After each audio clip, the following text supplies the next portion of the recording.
നമസ്കാരം. സ്പോട്ട് ലൈവിലേക്ക് സ്വാഗതം. സോളാർ തട്ടിപ്പ് കേസ് പ്രതി ബിജു രാധാകൃഷ്ണൻ തമിഴ്നാട്ടിലും CSR ഫണ്ടിന്റെ പേരിൽ കോടികൾ തട്ടിയതായിട്ടുള്ള നിർണായക വിവരങ്ങൾ പുറത്തുവരുന്നു. കോയമ്പത്തൂരിലും മധുരയിലും പുതുച്ചേരിയിലുമാണ് സമ്മിറ്റുകൾ സംഘടിപ്പിച്ചത്. തമിഴ്നാട്ടിലെ പ്രമുഖ ട്രസ്റ്റുകളും മെഡിക്കൽ എഞ്ചിനീയറിംഗ് കോളേജ് മാനേജ്മെന്റുകളും സമ്മിറ്റിൽ പങ്കെടുത്തു. മധുര സമ്മിറ്റിൽ മദ്രാസ് ഹൈക്കോടതി ജഡ്ജിയായിരുന്നു മുഖ്യാതിഥി. പണം നഷ്ടമായവരിൽ തമിഴ്നാട്ടിലെ രാഷ്ട്രീയ നേതാക്കളും ഉൾപ്പെടുന്നുണ്ടെന്നാണ് വിവരം. NHFന് ചെന്നൈയിലും ഓഫീസുണ്ട്. സമ്മിറ്റുകളുടെ ദൃശ്യങ്ങൾ ന്യൂസ് 18 ലഭിച്ചു.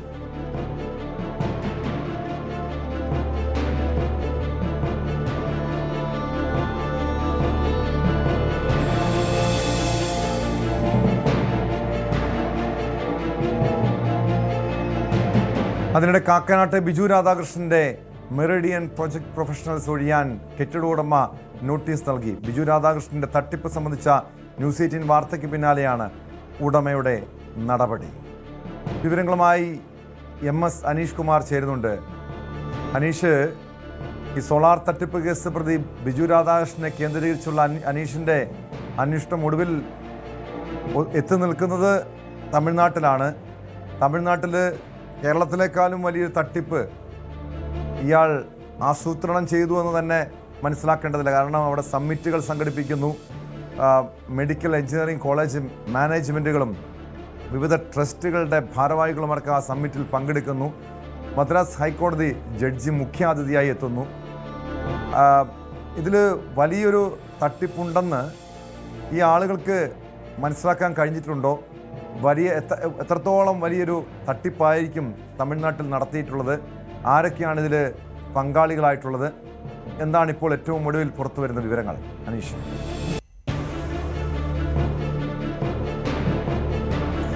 ടോം, നമ്മൾ ഈ അന്വേഷണം ആരംഭിച്ചപ്പോൾ തന്നെ മനസ്സിലായിരുന്നു കേരളത്തിൽ മാത്രമല്ല തട്ടിപ്പിൻ്റെ വേരുകൾ ആഴ്ന്നു കിടക്കുന്നത്. തമിഴ്നാട്, കർണാടക പോലുള്ള സംസ്ഥാനങ്ങളിലും ബിജു രാധാകൃഷ്ണൻ വലിയ തോതിൽ ആളുകളെ ഈ പേരിൽ പറ്റിച്ചിട്ടുണ്ട് എന്ന് മനസ്സിലായിരുന്നു. നമ്മൾ ഈ മെറിഡിയൻ എന്ന സ്ഥാപനത്തിൽ, ബിജു രാധാകൃഷ്ണൻ്റെ കാക്കനാടുള്ള സ്ഥാപനത്തിൽ ചെല്ലുമ്പോൾ തന്നെ ചില തമിഴ്നാട്ടുകാരായ ആളുകൾ, അവർ സന്നദ്ധ സംഘടനാ പ്രവർത്തകരെന്നും അവരിൽ നിന്നുള്ള സംസാരത്തിൽ മനസ്സിലായി. അവരും വലിയൊരു പദ്ധതിയുമായി എത്തിയതെന്ന് പറയുകയും ചെയ്തു. അവർ ഈ ഒരു മഞ്ഞ സഞ്ചിയിൽ കറൻസി നോട്ടുകളുമായാണെന്ന് അവിടെ കാണാനെത്തിയത്. തുടർന്ന് ഏറെ നേരം കാത്തിരുന്ന ശേഷം ബിജു രാധാകൃഷ്ണൻ്റെ, അതായത് സിഇഒയുടെ, ഈ NHFൻ്റെ സിഇഒയുടെ മുറിക്കുള്ളിലേക്ക് പോവുകയും പിന്നെ അവർ മടങ്ങി വരികയും ചെയ്തു. വലിയ സന്തോഷത്തിലാണ് അവർ അന്ന് അവിടെ നിന്ന് മടങ്ങിയത്. കാരണം കോടിക്കണക്കിന് രൂപ നിക്ഷേപം വരാൻ പോകുന്നു, അല്ലെങ്കിൽ ഒരു വലിയ CSR ഫണ്ട് തങ്ങൾക്ക് ലഭിക്കാൻ പോകുന്നു എന്ന കൃത്യമായൊരു വിശ്വസിച്ചാണ് അവരവിടെ നിന്നും മടങ്ങുകയും ചെയ്തു. എന്തായാലും ആ ഒരു കാഴ്ചയിൽ നിന്ന് തന്നെ നമുക്ക് ഒരുപാട് തമിഴ്നാട്ടുകാരായ ആളുകൾ അവിടെ വരുന്നുണ്ട് എന്ന് മനസ്സിലായിരുന്നു. അപ്പം അവിടുത്തെ ജീവനക്കാരോടും മറ്റും സംസാരിച്ചപ്പോഴും ഒത്തിരി തമിഴ്നാട്ടുകാർ അവിടെ എത്തുന്നുണ്ടെന്ന് അവർ പറയുകയും ചെയ്തു. എന്തായാലും അത് സ്ഥിരീകരിക്കുന്ന തരത്തിലുള്ള വിവരങ്ങൾ തന്നെയാണ് നമുക്കിപ്പോഴും ലഭിച്ചുകൊണ്ടിരിക്കുന്നത്. നമ്മുടെ വാർത്ത പുറത്തു വന്നതിന് പിന്നാലെ നിരവധി പേരാണ് ഇതുമായി ബന്ധപ്പെട്ട് തങ്ങൾ പ്രോജക്റ്റുകൾക്കായി അല്ലെങ്കിൽ CSR പദ്ധതികൾക്കായി ഈ ബിജു രാധാകൃഷ്ണനെ കണ്ടു എന്ന് പറയുന്നത്. അതിൽ പലരും പക്ഷേ നേരാം വണ്ണമല്ല, അതായത് കൃത്യമായ റെസിപ്റ്റോ ബാങ്ക് അക്കൗണ്ട് മുഖേന ഒന്നും പണം നൽകാത്തതിനാൽ അവർക്ക് പക്കൽ തെളിവുകളില്ലാത്ത ഒരു സാഹചര്യമുണ്ട്. പക്ഷേ പണം പോയത് എന്നത് പകൽ പോലെയുള്ള വസ്തുതയായി നിലനിൽക്കുകയും ചെയ്യുന്നു. ഇത്തരമൊരു സാഹചര്യത്തിലാണ് നമ്മൾ തമിഴ്നാട്ടിൽ നിന്നുള്ള ആളുകളും ബന്ധപ്പെട്ടിരിക്കുന്നത്. തമിഴ്നാട്ടിൽ വലിയ തോതിലുള്ള തട്ടിപ്പ് നടത്തിയതായി വ്യക്തമാകുന്നതാണ് അവരിൽ നിന്നും നമുക്ക് ലഭിച്ചിരിക്കുന്ന വിവരങ്ങൾ. കേരളത്തിൽ നിന്ന് വിഭിന്നമായി തമിഴ്നാട്ടിൽ പ്രത്യേക തരത്തിലുള്ള യോഗങ്ങൾ വിളിച്ചു ചേർത്താണ്, അതായത് നിക്ഷേപ സംഗമം എന്നൊക്കെ പറയുന്നത് പോലെ CSR സമ്മിറ്റുകൾ വിളിച്ചു ചേർത്താണ് ബിജു രാധാകൃഷ്ണൻ ആളെ കണ്ടെത്തിയത്. പോണ്ടിച്ചേരി, കോയമ്പത്തൂർ, മധുര എന്നീ 3 ഇടങ്ങളിലായാണ് ആ സമ്മിറ്റ് ചേർത്തത്. വർഷങ്ങൾക്ക് മുമ്പ് തന്നെ തമിഴ്നാട്ടിലെ ചെന്നൈയിൽ ഒരു ഓഫീസ് NGF തുടങ്ങുകയും ചെയ്തിരുന്നു. അവിടെ ഒരു പ്രധാനപ്പെട്ട രാഷ്ട്രീയ നേതാവിൻ്റെ ഉടമസ്ഥയിലുള്ള കെട്ടിടത്തിലാണ് ആ ഓഫീസ് പ്രവർത്തിക്കുന്നത് എന്നാണ് നമുക്ക് വിവരം ലഭിക്കുകയും ചെയ്യുന്നു. എന്തായാലും അവിടെ നിന്നും മറ്റിടങ്ങളിലേക്കുള്ള ശാഖകൾ പരന്ന് കിടക്കുന്ന ഒരു സാഹചര്യമുണ്ട്. മധുരയിലും കോയമ്പത്തൂരിലുമൊക്കെ ഒരുപാട് ആളുകൾ ഇയാളുടെ ചതിക്ക് വഴങ്ങി വിധേയമായി ഈ പണം നഷ്ടപ്പെട്ടവരുണ്ട്. പോണ്ടിച്ചേരിയിൽ സമ്മിറ്റ് നടന്നപ്പോൾ തികച്ചും സൗജന്യം എന്ന രീതിയിലായിരുന്നു. അതായത് ഒരു നിക്ഷേപ സാധ്യത അല്ലെങ്കിൽ CSR ഫണ്ടുകൾ വിനിയോഗിക്കുന്നതിനുള്ള മാർഗനിർദ്ദേശങ്ങൾ, പ്രോജക്റ്റുകൾ തയ്യാറാക്കുന്നതിനുള്ള മാർഗനിർദ്ദേശങ്ങൾ, എങ്ങനെ ഒരു ട്രസ്റ്റോ സൊസൈറ്റിയെ ആരംഭിക്കാം, അല്ലെങ്കിൽ നിലവിലുള്ള ഈ സൊസൈറ്റികളും ട്രസ്റ്റുകളെ ഒക്കെ എങ്ങനെ കൂടുതൽ ഊർജിതമായി മുന്നോട്ട് കൊണ്ടുപോകാം എന്നീ കാര്യങ്ങളൊക്കെയുള്ള ഉപദേശം എന്ന രീതിയിലായിരുന്നു ആദ്യത്തെ പോണ്ടിച്ചേരിയിലെ സമ്മിറ്റ് നടന്നത്. എന്നാൽ കോയമ്പത്തൂരിലേക്കും മധുരയിലേക്കും പോകുമ്പോൾ പണം ഈടാക്കിയാണ് ഈ സമ്മിറ്റുകൾ നടന്നത്. ഒരു ആളിൽ നിന്നും 5000 രൂപ വീതം ഈടാക്കിയാണ് ഈ സമ്മിറ്റ് നടത്തിയത്. എങ്കിൽ പോലും വാടകയ്ക്കെടുത്ത ഹാൾ ഏതാണ്ട് പൂർണ്ണമായി നിറയുന്ന അവസ്ഥയിലേക്ക് ആളുകൾ എത്തുന്ന സാഹചര്യമുണ്ടായിരുന്നു. അത്രയധികം ആളുകൾ ആ സമ്മിറ്റിനും എത്തുകയും ആ സമ്മിറ്റിന് എത്തിയ ആളുകൾ പിന്നീട് മറ്റു പല കോണ്ടാക്റ്റുകളും ബിജു രാധാകൃഷ്ണൻ നൽകുകയും ചെയ്തു. അതായത് ബിജു രാധാകൃഷ്ണൻ്റെ ഒരു രീതി നമ്മളോട് കഴിഞ്ഞ ദിവസം റിൽഷാദ് എന്ന ആൾ പറഞ്ഞത് തന്നെ നോക്കിയാൽ, ആദ്യം റിൽഷാദുമായാവും ബിജു രാധാകൃഷ്ണൻ സഖ്യത്തിലാവുക, അല്ലെങ്കിൽ അയാളെ കൊണ്ടൊരു ട്രസ്റ്റ് രൂപീകരിച്ച് അതിൻ്റെ ഫണ്ടിനായി പ്രവർത്തിക്കും. പക്ഷേ ഇതേ സമയത്ത് തന്നെയാവും ഈ റിൽഷാദ് പരിചയപ്പെടുത്തിയ ഏലിയാസുമായി സമ്പർക്കം പുലർത്തുകയും ഈ തൻ്റെ കീഴിൽ വരാൻ പോകുന്ന പ്രോജക്റ്റിനെ കുറിച്ച് ഏലിയാസ് ഒരിക്കലും റിൽഷാദിനോട് സംസാരിക്കരുതെന്ന് പറയുന്നു. കാരണം മറ്റേ ആൾക്ക് താൻ ഉയരുന്നതിൽ അസൂയുണ്ടാവും, അതുകൊണ്ട് ഇക്കാര്യങ്ങൾ പരസ്പരം പറയരുതെന്ന കൃത്യമായ നിർദ്ദേശം നൽകുകയും ചെയ്യും. ഇത്തരത്തിൽ തന്നെയാണ് തമിഴ്നാട്ടിലും ചെയ്തിരിക്കുന്നത്. തമിഴ്നാട്ടിൽ ആദ്യം ബിജു രാധാകൃഷ്ണൻ്റെ അടുത്തേക്ക് ആളെ എത്തിച്ചവർക്ക് പിന്നീട് തട്ടിപ്പിനിരയാവുന്നവരെ കുറിച്ച് യാതൊരു ചിത്രവുമില്ല. കാരണം അവരുമായി ബിജു ഇടപെടുന്നുണ്ട് എന്നതിനെക്കുറിച്ച് ഒരു ചിത്രവും ഇവർക്ക് ലഭിച്ചിരുന്നില്ല. ഇപ്പം ഈ ന്യൂസ് 18 വാർത്തകൾ പുറത്ത് വന്നതിനെ തുടർന്നാണ് ഈ രംഗത്ത് പ്രവർത്തിക്കുന്ന അല്ലെങ്കിൽ ഇതിൻ്റെ കോർഡിനേറ്റർമാരായി പ്രവർത്തിക്കുന്ന ആളുകളെ അവർക്ക് താഴെയുള്ള ഇടപാടുകാർ ബന്ധപ്പെടുന്നത്. നിങ്ങളാണ് ആദ്യം ഞങ്ങളെ പരിചയപ്പെടുത്തിയത്, പക്ഷേ പിന്നീട് നേരിട്ട് ബിജു ഇടപെടുകയും അയാൾക്കായി പണം നൽകുകയും ചെയ്തു. അതുകൊണ്ട് നിങ്ങൾക്കാണോ ഉത്തരവാദിത്വം എന്ന രീതിയിൽ ഇവർ പരസ്പരം ബന്ധപ്പെടുന്നൊക്കെ ഉണ്ട്. പക്ഷേ അവർ പോലും അറിയുന്നത് ഇപ്പോഴാണ് വഞ്ചിക്കപ്പെട്ടു. ഒരു വർഷത്തിലധികമായി പണം അടച്ചിട്ടും 20 ലക്ഷം രൂപയും 30 ലക്ഷം രൂപയും അടച്ചിട്ടും യാതൊരു സേവനവും അല്ലെങ്കിൽ CSRുമായി ബന്ധപ്പെട്ട യാതൊരു സേവനങ്ങളും ഇതുവരെ ലഭിക്കാത്ത ആളുകളുണ്ട്. നമ്മളോട് കേരളത്തിൽ ആളുകളോട് പറഞ്ഞ രീതിയിൽ തന്നെ 1500-ൻ്റെയും 2000-ൻ്റെയും കണക്കുകളൊക്കെയാണ് അവിടെ പറഞ്ഞിരിക്കുന്നത്. 20 ലക്ഷവും 30 ലക്ഷവും നഷ്ടമായവർ, 5ഉം 10ഉം ലക്ഷം വെച്ച് നഷ്ടമായവരൊക്കെ ഉണ്ട്.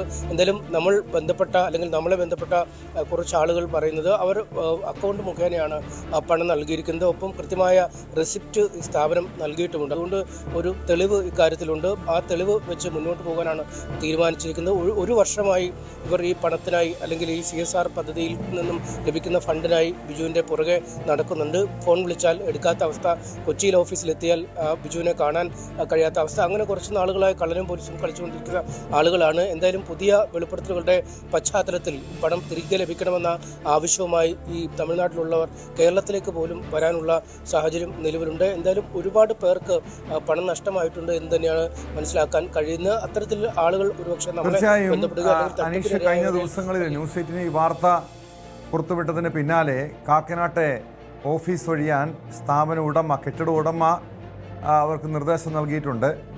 അതോടൊപ്പം ഈ കേസുകൾ ഒന്നൊന്നായി പുറത്തു വരുമ്പോൾ, അതായത് തട്ടിപ്പ് ചെറിയ തട്ടിപ്പല്ല, കോടികൾ നഷ്ടപ്പെട്ടവരുണ്ട്. അങ്കമാലി സ്വദേശിക്കായ യുവാവിന് 1 കോടി രൂപയിലധികം നഷ്ടപ്പെട്ടു. മലപ്പുറം സ്വദേശിക്ക് ലക്ഷങ്ങൾ നഷ്ടപ്പെട്ടു. പലരും പേടി കാരണം അല്ലെങ്കിൽ നാണക്കേട് കാരണം പുറത്തു പറയുന്നില്ല. ചില വൈദികർക്ക് പോലും പണം നഷ്ടപ്പെട്ടു എന്ന വിവരങ്ങൾ പുറത്തു വന്നിരുന്നു. ഇതിൻ്റെ അടിസ്ഥാനത്തിൽ എങ്ങനെയാണ് പോലീസിൻ്റെ അന്വേഷണം നീങ്ങുന്നത്? ഈ സംഭവത്തിൽ, ഈ പരാതിയുടെ അടിസ്ഥാനത്തിൽ പോലീസ് കേസെടുത്തിട്ടുണ്ടോ? ബിജു രാധാകൃഷ്ണൻ എവിടെയുണ്ടെന്ന് എന്തെങ്കിലും സൂചനകളുണ്ടോ?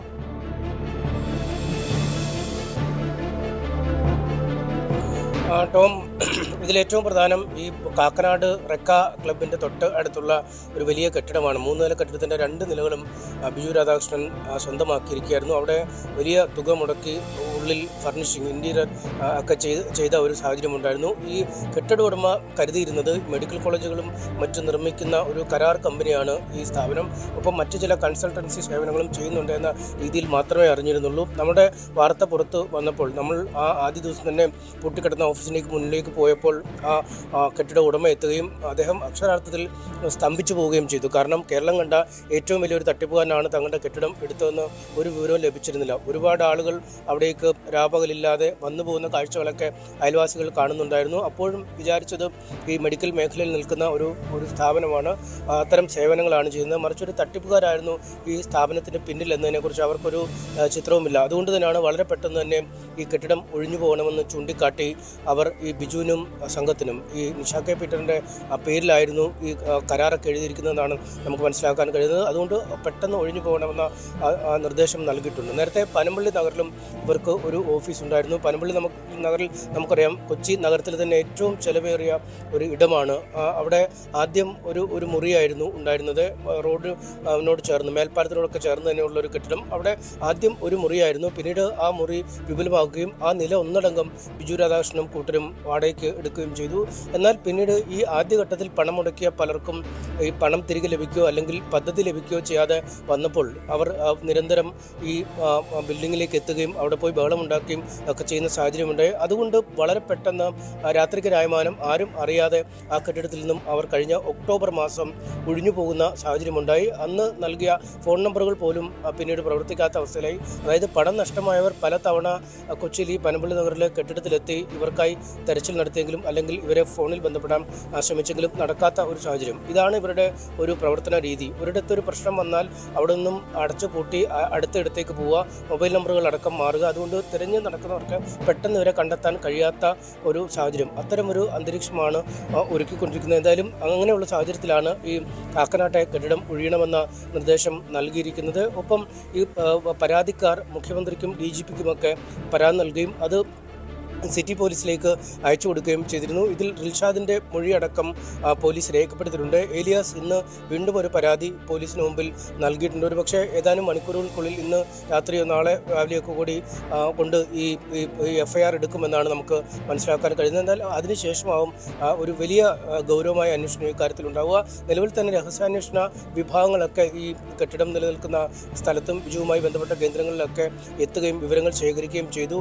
ഇടപാടുകാർ അടക്കമുള്ളവർ ബന്ധപ്പെടുമ്പോൾ ബിജുവിനെ ബന്ധപ്പെടാൻ കഴിയുന്നില്ല, സ്വിച്ച് ഓഫ് ആണ് മൊബൈൽ ഫോൺ. ഒളിവിലേക്ക് ഈ പ്രശ്നങ്ങളൊക്കെ ആയതോടുകൂടി അയാൾ മാറി എന്ന സൂചനകൾ തന്നെയാണ് ഇപ്പോൾ ലഭിക്കുന്നത്.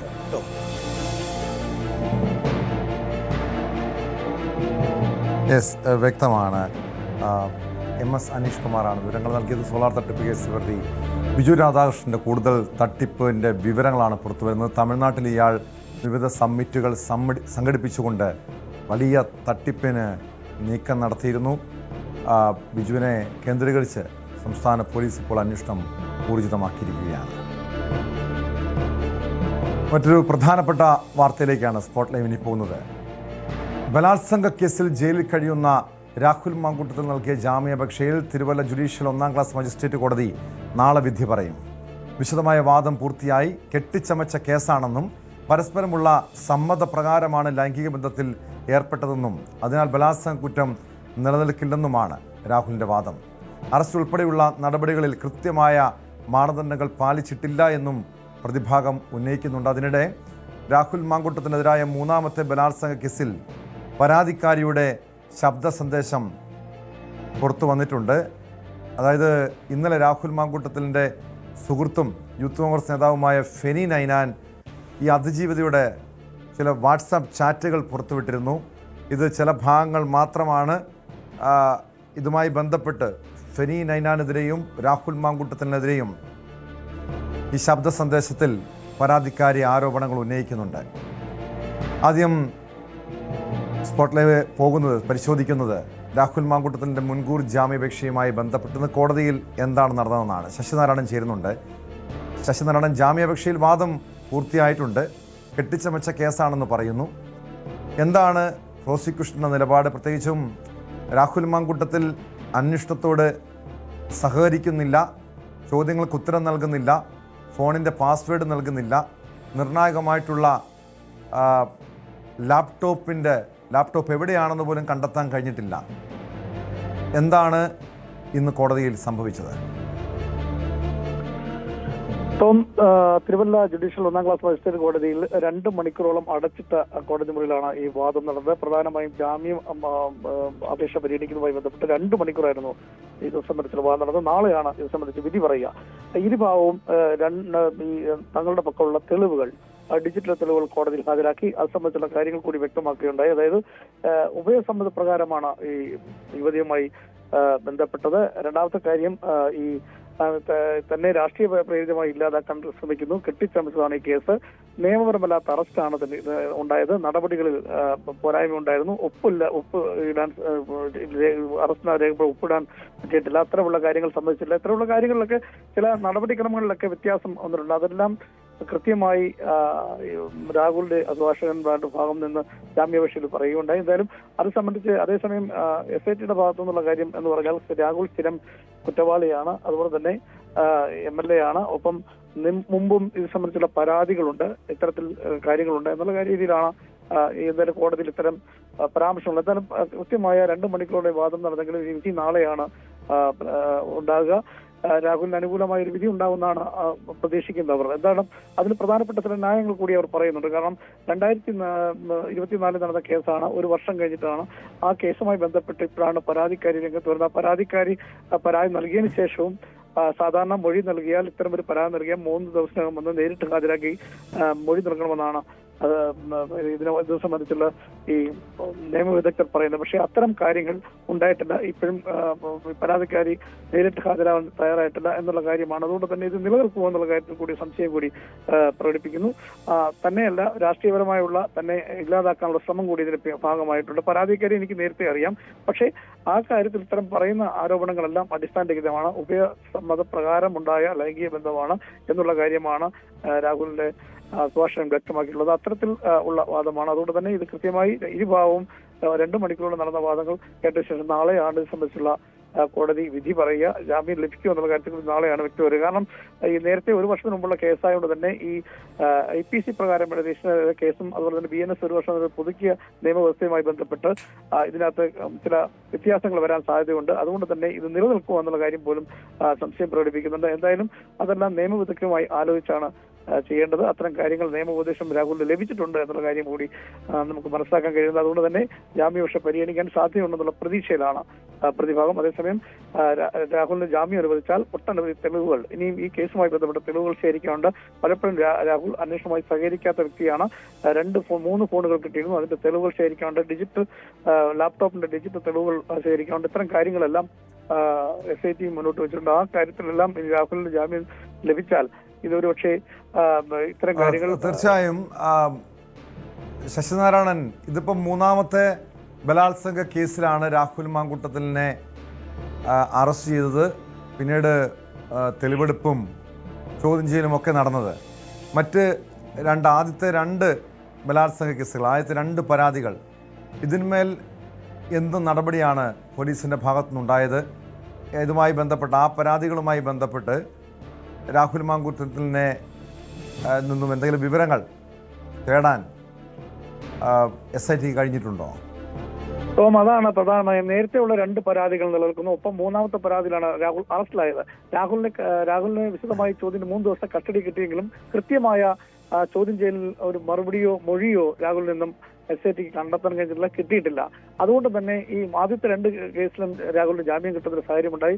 ഈ കേസിൽ നേരിട്ട് ഡിജിറ്റൽ തെളിവുകളുണ്ട്, മൊഴി, പരാതിയൊക്കെ ലഭിച്ചു എന്നൊക്കെ പറയുമ്പോൾ തന്നെ ഒരുപക്ഷെ ജാമ്യം കിട്ടാനുള്ള സാധ്യത ഉണ്ടെന്നുള്ളതാണ് ഈ അഭിഭാഷകരും അത് നിയമവിദഗ്ധരും പറയുന്നത്.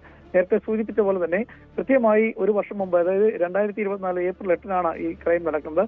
ഈ സംഭവവുമായി ബന്ധപ്പെട്ട് അന്ന് പരാതി പറയുകയോ അതുമായി ബന്ധപ്പെട്ട് ഒന്നും ചെയ്യാതിരുന്നിട്ട് പെട്ടെന്ന് ഇത്തരമൊരു പരാതിയുമായി രംഗത്ത് വരികയും പിന്നീട് ആ പരാതിയിൽ നിയമപരമായുള്ള കാര്യങ്ങളിൽ ചില മാറ്റങ്ങൾ, ഇപ്പോൾ BNS പുതിയ നിയമം വന്നു കഴിഞ്ഞതിന് ശേഷം ചില മാറ്റങ്ങൾ ആ നിയമത്തിൽ ഭേദഗതികൾ വന്നിട്ടുണ്ട്.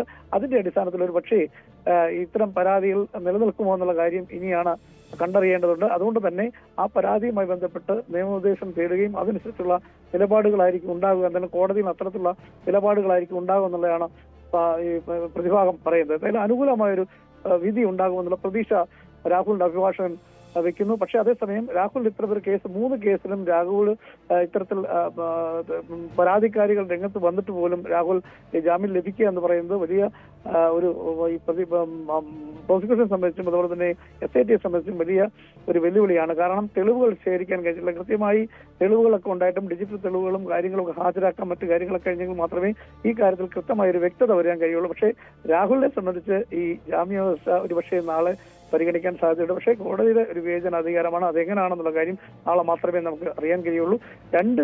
ഇരു വിഭാഗവും തങ്ങളുടെ കൈവശമുള്ള ഓഡിയോ സന്ദേശങ്ങൾ അതുപോലെ ഡിജിറ്റൽ തെളിവുകളെല്ലാം കോടതിയിൽ ഹാജരാക്കുകയും 2 മണിക്കൂർ അടച്ചിട്ട മുറിയിൽ കൃത്യമായി വാദം കേൾക്കുകയും ചെയ്തു. പക്ഷേ നാളെയാണ് ഇത് സംബന്ധിച്ചുള്ള വിധി ഉണ്ടാവുക. അതിൽ എന്താണ് സംഭവിക്കുക എന്നുള്ള കാര്യം വ്യക്തമാണ്. ശശിനാരായണനാണ് വിവരങ്ങൾ നൽകിയത്. അതിനിടെ രാഹുൽ മാങ്കൂട്ടത്തിനെതിരായ 3ാം ബലാത്സംഗ കേസിലെ പരാതിക്കാരിയുടെ ശബ്ദ സന്ദേശം ന്യൂസ് 18 ലഭിച്ചു.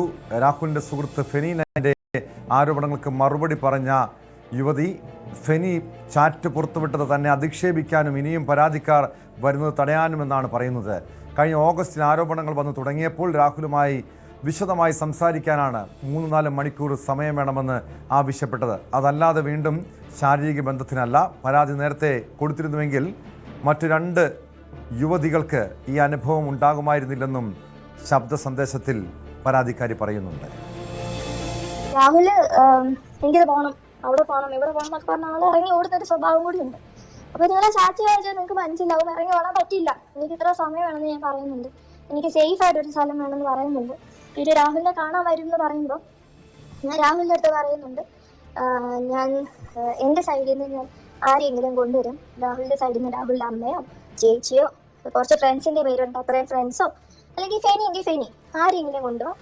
ഫെനിയാണെങ്കിൽ ഞാൻ അത്രയും കംഫർട്ടബിൾ ആണ്, എനിക്ക് നിന്നെ തീരെ വിശ്വാസമില്ല എന്ന് ഞാൻ രാഹുലിൻ്റെ അടുത്ത് പറയുന്നുണ്ട്. ഇതേ കാര്യം ഞാൻ ഫെനിയുടെ അടുത്ത് പറയുന്നുണ്ട്. ഫെനി ഞാൻ ഒറ്റയ്ക്കല്ല വരുന്നത്, ഞാൻ വരുമ്പോൾ എൻ്റെ ഒരു ക്ലോസ് ഫ്രണ്ട് എൻ്റെ കൂടെ കാണും.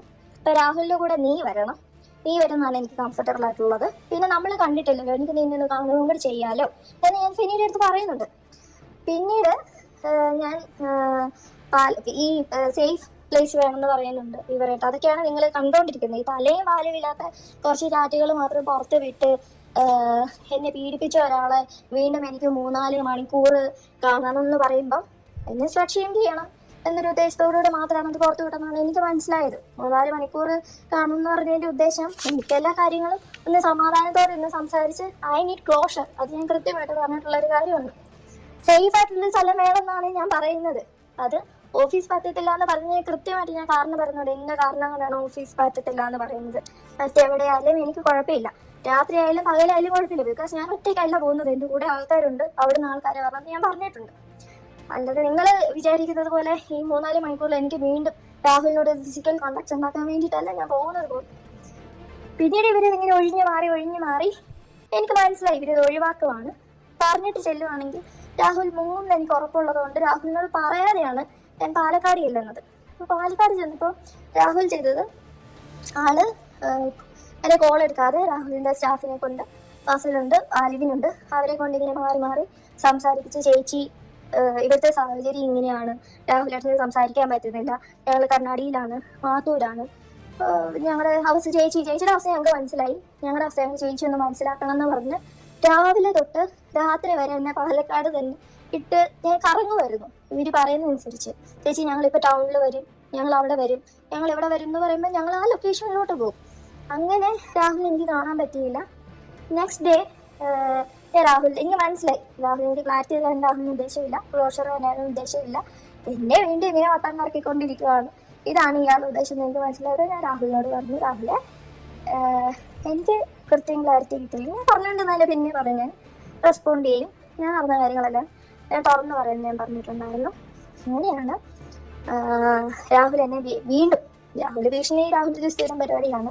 രാഹുൽ നിങ്ങൾക്ക് എല്ലാവർക്കും ഒരു സംശയം ഉണ്ടാകും, വീണ്ടും എങ്ങനെയാണ് ഇത്രയും ട്രോമ തരുന്ന ഒരാളുടെ അടുത്തോട്ട് നമ്മൾ വീണ്ടും എത്തുന്നതിന്. നിങ്ങൾ എല്ലാവരും അറിഞ്ഞിരിക്കുന്ന ഒരു കാര്യമാണ്, നിങ്ങൾ ട്രോമ ബോണ്ട് എന്താണെന്ന് അറിയണം, ഒരു നാർസിസിസ്റ്റ് എന്താണെന്ന് അറിയണം. നമ്മൾ ഒരു മനുഷ്യനുണ്ടാകുന്ന ഒരു ട്രോമ കഴിയുമ്പോൾ ഒരു മനുഷ്യനുണ്ടാകുന്ന ഒരു ഇമോഷണൽ പ്രശ്നങ്ങളും മെൻ്റൽ ഹെൽത്ത് ഇഷ്യൂസൊക്കെ എല്ലാവരും മനസ്സിലാക്കണം. അതിൻ്റെ കൂടെ ഒരു ഭീഷണിയൂടെ ആയിട്ട് നിങ്ങൾക്കത് ഭീഷണിയാണോ സ്നേഹമാണോ എന്ന് പോലും മനസ്സിലാകാതെയാണ് നമ്മൾ ഇമോഷണലി മാനിപ്പുലേറ്റ് ചെയ്തുകൊണ്ടിരിക്കുന്നത് നമ്മളെ ഈ രാഹുൽ. അപ്പോൾ ഇത്രയും കാര്യങ്ങളുണ്ട് ഇതിന് പുറകിൽ. അപ്പോൾ ഇതിനെ പറ്റിയിട്ടുള്ള സംസാരമാണ് ഈ ഒരു ഐഡിയയും കിട്ടാതെ തലയും വാലുമില്ലാതെ ഫെരീനേനെ പുറത്തു വിട്ടിരിക്കുന്നത്. അപ്പോൾ ഞാൻ ഒത്തിരി ആലോചിച്ച് ഇതിൽ ഞാനിങ്ങനെ ഒരു കാര്യമായിട്ട് മുന്നോട്ട് വരുമ്പം ഞാൻ ഇത്ര ചെയ്യപ്പെടും, സംശയം ഉണ്ടാകും, മാരീഡ് ആയിട്ടുള്ള ഒരു സ്ത്രീ ആയതുകൊണ്ട് ഇതല്ല ഇതിനപ്പുറം കേൾക്കും എന്നറിഞ്ഞുകൊണ്ട് തന്നെയാണ് ഞാൻ മുന്നോട്ട് വന്നത്. ഞാൻ വിചാരിച്ചിട്ടുണ്ട് ഞാൻ നേരത്തെ റെസ്പോണ്ട് ചെയ്യുമായിരുന്നെങ്കിൽ എനിക്ക് മുന്നേ വന്ന 2 കുട്ടികൾക്കും ഈ അവസ്ഥ ഉണ്ടാവത്തില്ലെന്ന്. ഞാൻ ഇതൊന്നും കണ്ട് പേടിക്കില്ല എന്ന് ഞാൻ ഫെനിയെ ഞാൻ ഒത്തിരി സ്നേഹത്തോടെ അറിയിക്കുകയാണ്. വി അരുൺ ചേരുന്നുണ്ട് വിവരങ്ങളുമായി. അരുൺ, ഇന്നലെ ഫെനി നൈനാൻ ഈ പരാതിക്കാരിയുടെ ചാറ്റുകൾ പുറത്തുവിട്ടിരുന്നു. എന്നാൽ ഇത് ഈ യുവതി നിഷേധിക്കുന്നില്ല. അത് തൻ്റെ ചാറ്റ് തന്നെയാണ്, അത് ഒരു ഭാഗം മാത്രമാണ് കൊടുക്കുന്നതെന്ന് പറയുന്നുണ്ട്.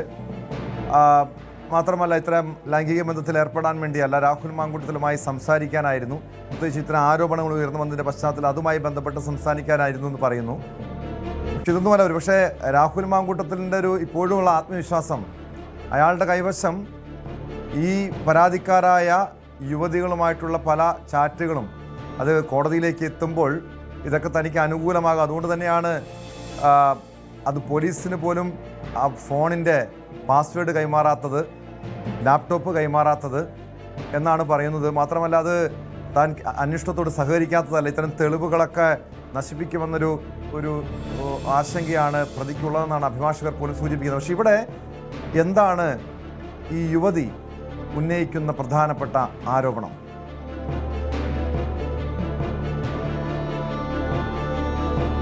ടോം, രാഹുൽ മാങ്കൂട്ടത്തിനെതിരായ 3 പരാതികൾ എടുക്കുമ്പോഴും അതിൽ ഏറ്റവും പ്രധാനപ്പെട്ട ഒരു തന്ത്രം ഈ പരാതിക്കാർക്കെതിരെ രാഹുൽ മാങ്കൂട്ടത്തിലോ അല്ലെങ്കിൽ അയാളെ അനുകൂലിക്കുന്ന ആളുകളോ അയാളുടെ അനുയായികളോ സൈബർ സംഘങ്ങളോ ഒക്കെ ചെയ്യുന്നത് ഈ ഇരയുടെ ഐഡന്റിറ്റി വെളിപ്പെടുത്താനുള്ള ശ്രമങ്ങളാണ്. അതുവഴി ഇരയെ പരമാവധി സമൂഹമധ്യത്തിൽ നാണം കെടുത്തുക എന്ന തന്ത്രമാണ് തുടക്കം മുതൽ രാഹുൽ മാങ്കൂട്ടവും അയാൾക്ക് വേണ്ടിയുള്ള ആളുകളും അയാൾക്ക് വേണ്ടി സൈബർ ഇടങ്ങളിലും അല്ലാതെയും ഒക്കെ പ്രതികരിക്കുന്ന ആളുകളും ഒക്കെ സ്വീകരിക്കുന്ന രീതി. അതിന് കാരണമായി ചൂണ്ടിക്കാണിക്കപ്പെടുന്നതും വിലയിരുത്തപ്പെടുന്നതും അങ്ങനെ വന്നാൽ ഇരകൾ പരാതിയുമായി രംഗത്ത് വരില്ല. ഇനിയും നിരവധി പേർ രാഹുൽ മാങ്കൂട്ടത്തിൽ നിന്ന് ദുരനുഭവമുണ്ടായ നിരവധി പെൺകുട്ടികളുണ്ട്. അവർ പരാതിയുടെ പല ഘട്ടങ്ങളിലാണ്. ചിലരൊക്കെ സ്വകാര്യമായ നേതാക്കളോട് കോൺഗ്രസിനുള്ളിൽ നിന്നുള്ളവർ തന്നെ നേതാക്കളോട് പറഞ്ഞവരുണ്ട്. ചിലരൊക്കെ ഇതിനകം പോലീസിനെ സമീപിച്ചിട്ടുണ്ട്. മൊഴി നൽകാനും മറ്റുമുള്ള തടസ്സമുള്ളതുകൊണ്ട് ഈ ഘട്ടത്തിൽ മുന്നോട്ട് പോകാത്തതാണ്. ഇനിയുമല്ല, മൊഴി നൽകാൻ തയ്യാറായി ഇനിയും ആളുകൾ എത്താൻ തന്നെയുണ്ട് എന്ന് ഉള്ള കണക്കുകൂട്ടലുകൾ കോൺഗ്രസിലുമുണ്ട്. അതുപോലെ തന്നെ സർക്കാരിനും പോലീസിലും ഒക്കെയുണ്ട്. അങ്ങനെ ഇരകൾ പുറത്തു വരാതിരിക്കാനുള്ള ഒരു തന്ത്രമാണ്, ഹീനതന്ത്രമാണ് കൃത്യമായി രാഹുൽ മാങ്കൂട്ടത്തിനും അയാൾ അനുകൂലിക്കുന്നതിൽ സ്വീകരിക്കുന്നത്. പരമാവധി ഇരയുടെ ഐഡന്റിറ്റി വെളിപ്പെടുത്തുക, അവരുടെ കുടുംബ പശ്ചാത്തലം പുറത്തു പറയുക, എനിക്കെതിരെ വന്നാൽ നീയും അനുഭവിക്കും, നീ ചെയ്യുന്നത് ഞാൻ താങ്ങും, പക്ഷേ ഞാൻ ചെയ്താൽ നിനക്ക് താങ്ങാൻ കഴിയില്ല എന്ന ഭീഷണി തുടങ്ങിയ ഒരു കൃത്യമായ ഒരു പാറ്റേൺ ഉണ്ട് രാഹുൽ മാങ്കൂട്ടത്തിൽ ഈ ഇരകൾക്കെതിരെ, അതിജീവിതകൾക്കെതിരെ നടത്തുന്ന ആക്രമണങ്ങൾക്ക് അല്ലെങ്കിൽ അയാൾക്ക് വേണ്ടിയുള്ള ആളുകൾ നടത്തുന്ന ആക്രമണങ്ങൾക്ക് സമാനമാണ്. ഇന്നലെ ഫെനി നൈനാൻ ഈ 3ാമത്തെ പരാതി കൊടുത്ത, ഇപ്പോൾ രാഹുൽ മാങ്കൂട്ടത്തിൽ ജയിലിൽ കിടക്കുന്ന പരാതി കൊടുത്ത അതിജീവിതയ്ക്കെതിരെയും നടത്തുന്ന സമാനമായൊരു നീക്കമെന്നാണ് പോലീസും അതുപോലെ തന്നെ അതിജീവിതയും വിലയിരുത്തുന്നത്. അതുകൊണ്ടാണ് അവർ ഇന്ന് ഒരു ശബ്ദ സന്ദേശം പുറത്തുവിടാൻ അവർ തയ്യാറായത്. ഇന്നലെ തന്നെ ഫെനിയുടെ പേരിൽ പോലീസ് കേസ് ചാർജ് ചെയ്തിട്ടുണ്ട്, സൈബർ പോലീസ് കേസ് ചാർജ് ചെയ്തിട്ടുണ്ട്. അതിജീവിത പറയുന്നത് ഫെനി നൈനാൻ ചാറ്റ് പുറത്തുവിട്ടത് തന്നെ അധിക്ഷേപിക്കുക എന്ന ലക്ഷ്യത്തോടു കൂടിയാണ്. ഇനിയും പരാതിക്കാർ വരുന്നത് തടയാനാണ് വ്യക്തിഹത്യ ചെയ്യുന്നത്. തലയും വാലുമില്ലാത്ത ചാറ്റുകളാണവ. നടന്ന സംഭാഷണത്തിന്റെ കുറച്ചു ഭാഗം മാത്രമാണ് പുറത്ത് വന്നിട്ടുള്ളത്. 2024 ജൂലൈയിലാണ് ഫെനി പരിചയപ്പെടുന്നത്. 2025 നവംബർ വരെ അയാളുമായി അടുത്ത സൗഹൃദമുണ്ടായിരുന്നു. 2024 മെയ് മാസത്തിലാണ് മിസ്കാരേജ്, രാഹുലിൽ നിന്ന് ഗർഭിണിയായ ശേഷം മിസ്കാരേജ് സംഭവിക്കുന്നത്. രാഹുൽ അങ്ങേയറ്റം സ്ട്രെസ്സും ട്രോമയും തന്നതിൻ്റെ ഫലമായിരുന്നു അങ്ങനെ ശാരീരികാവസ്ഥ, മിസ്കാരേജിലേക്ക് നയിച്ച ശാരീരികാവസ്ഥയ്ക്ക് കാരണം അതായിരുന്നു. പരമാവധി സ്ട്രെസ്സും ട്രോമയും, അത്രയധികം സമ്മർദ്ദവും മാനസിക സമ്മർദ്ദവും അതുപോലെ തന്നെ മാനസികാഘാതവും രാഹുലിൽ നിന്ന് ഉണ്ടായെന്ന് അവർ പറയുന്നു. കുഞ്ഞിനെ നഷ്ടപ്പെടുന്നു, ജോലി നഷ്ടപ്പെടുന്നു, രാഹുൽ വിളിച്ചാൽ ഫോൺ എടുക്കുന്നില്ല, വിവാഹം വാഗ്ദാനം നൽകിയ ആളാണ്, പിന്നീട് അതുമായി ബന്ധപ്പെട്ട കാര്യങ്ങളൊന്നും രാഹുൽ പറയുന്നില്ല. അങ്ങനെ വല്ലാത്തൊരു അവസ്ഥയിലൂടെ താൻ കടന്നുപോയി. ജീവിതത്തിൽ ഏറ്റവും വലിയ പ്രതിസന്ധി ഘട്ടങ്ങളിൽ കൂടി കടന്നുപോയ സമയമായിരുന്നു അതെന്ന് ഇര പറയുന്നു. അപ്പോഴാണ് ഫെനി ഇൻസ്റ്റാഗ്രാം വഴി ഫെനിയെ പരിചയപ്പെടുന്നത്. ഈ ചൂരൽമല ഫണ്ടിങ്ങുമായി ബന്ധപ്പെട്ട കാര്യങ്ങളൊക്കെ നേരത്തെ തന്നെ ഇര പറഞ്ഞതാണ്. സമ്മർദ്ദം ചെലുത്തി, രാഹുലിന് സമ്മർദ്ദം ചെലുത്തിയ സമ്മാനം നേടാമെന്ന് പറയുന്നു. പിന്നീട് ഇരയ്ക്ക് തന്നെ 2ാം സമ്മാനം നൽകുന്നു. രാഹുലിനെ കുറിച്ച് എപ്പോഴും ഫെനി സംസാരിക്കുമായിരുന്നു. ആരോടും പറയരുത് ഈ കാര്യങ്ങളൊക്കെ, രാഹുലുമായുള്ള ബന്ധവും അതിലൂടെ തനിക്ക് സംഭവിച്ച ട്രോമയും ഒക്കെ ഫെനിയോട് തുറന്നു പറഞ്ഞു. ഈ സൗഹൃദം വന്ന ശേഷം ആരോടും പറയരുതെന്നാണ് ഫെനി അന്ന് തന്നെ ചട്ടം കെട്ടിയത്. ചെയ്തത്. പക്ഷേ പിന്നീട് അങ്ങോട്ട് പോകുമ്പോൾ ഫെനിയും തന്നെ മൈൻഡ് ചെയ്യാത്തൊരു അവസ്ഥയിലേക്ക് പോയി. രാഹുലുമായിട്ട് ഫോണിൽ പോലും ബന്ധപ്പെടാൻ കഴിയാത്ത സാഹചര്യമുണ്ടായി. തൻ്റെ കുഞ്ഞിൻ്റെ അച്ഛൻ എന്ന ബോണ്ട് അപ്പോഴും രാഹുലിലൂടെ ഉണ്ടായിരുന്നു. ആ ട്രോമ ബോണ്ടിൽ കഴിയുന്ന തന്നെ ഫെനി മാനിപ്പുലേറ്റ് ചെയ്യുകയായിരുന്നു എന്നാണ് യുവതി പറയുന്നത്. കോടികളുടെ ബാധ്യത രാഹുലിനുണ്ടെന്നൊക്കെ പറഞ്ഞാണ് ഇവരുടെ ഒരു സിമ്പതി പിടിച്ചുപറ്റാൻ ഫെനി ശ്രമിച്ചത്. ഒരു ഘട്ടത്തിൽ പാലക്കാട് ഉപതെരഞ്ഞെടുപ്പ് സമയത്ത് ഉപതെരഞ്ഞെടുപ്പിൽ മത്സരിക്കുമ്പോൾ ഭക്ഷണം കഴിക്കാൻ പോലും കാശില്ലാതെ അവിടുത്തെ കോൺഗ്രസിൻ്റെ UDFിലെ സ്ഥാനാർത്ഥി ബുദ്ധിമുട്ടുന്നു എന്നൊക്കെ പറഞ്ഞ് അവരിൽ നിന്ന് ഒരു സിമ്പതി പിടിച്ചുപറ്റാൻ ശ്രമിച്ചു. സിമ്പതി മാത്രമല്ല, പണവും തട്ടിയെടുത്തു. 10,000 രൂപ അന്ന് ഫെനിക്ക് അയച്ചു കൊടുത്തിട്ടുണ്ട് ഈ യുവതി. 2025 ഓഗസ്റ്റ് ആകുമ്പോഴേക്കും രാഹുലിനെതിരെ ആരോപണങ്ങൾ വാർത്തകളായി പുറത്തു വരാൻ തുടങ്ങി. അപ്പോഴും തന്നെ വിവാഹം കഴിക്കാം, ഇലക്ഷൻ സമയത്ത് വിവാഹം കഴിച്ചോളാം എന്നൊരു ഉറപ്പാണ് രാഹുൽ നൽകുന്നത്. അതോടുകൂടി ഒരു വ്യക്തത വേണം. രാഹുൽ പറയുന്നതൊക്കെ സത്യമാണോ, എന്താണ് ഇത്തരം പരാതികൾ എന്നൊക്കെ എന്ന കാര്യങ്ങളിൽ വ്യക്തത തേടിയാണ് രാഹുലിനെ താൻ ബന്ധപ്പെടാൻ ശ്രമിച്ചത്. പക്ഷേ രാഹുൽ അത് നേരിട്ട് സംസാരിക്കാൻ തയ്യാറായില്ല. അടൂരിലേക്ക് വരരുത് എന്ന് പറഞ്ഞു. പാലക്കാട്ട് ചെല്ലാൻ പറഞ്ഞു. പാലക്കാട്ട് MLA ഓഫീസിലാണ് ചെല്ലാൻ അവർ ആവശ്യപ്പെട്ടു. സ്വാഭാവികമായും വലിയ തിരക്കുള്ള സ്ഥലമാണ്. MLAയുടെ ഓഫീസിൽ നിരവധി ആളുകൾ വന്നു പോകുന്ന സ്ഥലമാണ്. അതുകൊണ്ട് തന്നെ അവിടെ പോയി കാണാനുള്ളൊരു താല്പര്യക്കുറവ് ഇവർ അറിയിച്ചു. അപ്പോൾ ഫെനി ഓഫീസിലേക്ക് വരാൻ പറഞ്ഞുവെങ്കിലും ഫെനിയോട് സംസാരിക്കാനാണ് പിന്നീട് രാഹുൽ പറഞ്ഞത്. പേഴ്സണൽ കാര്യങ്ങൾ സംസാരിക്കാനുള്ളത് കൊണ്ട് തന്നെ ആരുമില്ലാത്ത സമയത്ത് സുരക്ഷിതമായൊരു സ്ഥലം, ഒരു ക്ലോഷർ, അടച്ചുറപ്പുള്ള സ്ഥലം വേണമെന്ന് താൻ ആവശ്യപ്പെട്ടു.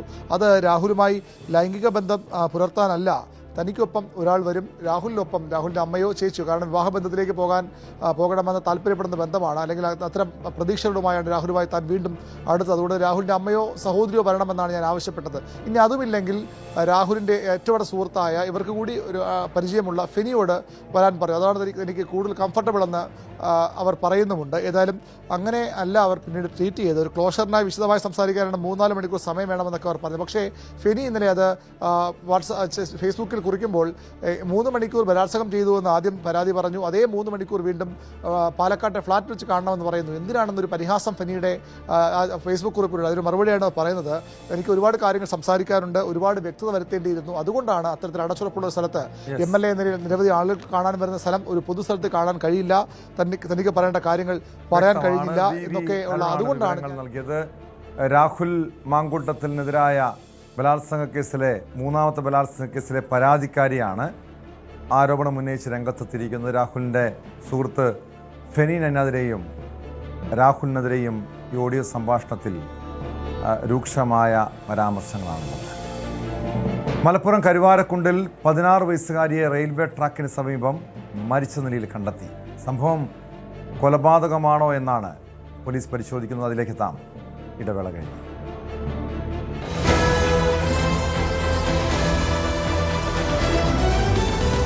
എന്നാണ് സംശയം.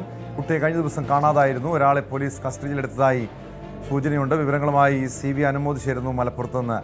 അനുമോദ്, ഇതെപ്പോഴാണ് ഈ പെൺകുട്ടിയുടെ മൃതദേഹം കണ്ടെത്തിയത്? എന്താണ് പോലീസിന്റെ പ്രാഥമിക നിഗമനം?